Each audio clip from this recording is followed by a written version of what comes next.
Ang bilis na po ni Chloe maglakad. Come on, go back na. Yes, very good yan. Straighten your back, anak. Straighten likod. Yan, okay. Tapos mag-walk ka. Walk, up, up, up. Ah, very good. Sige, go.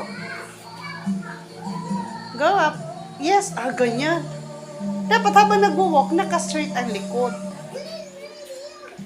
Ayun po, mabibilis na akbang ni Chloe. Okay, one more na. Sige na po, one more. Sige, okay.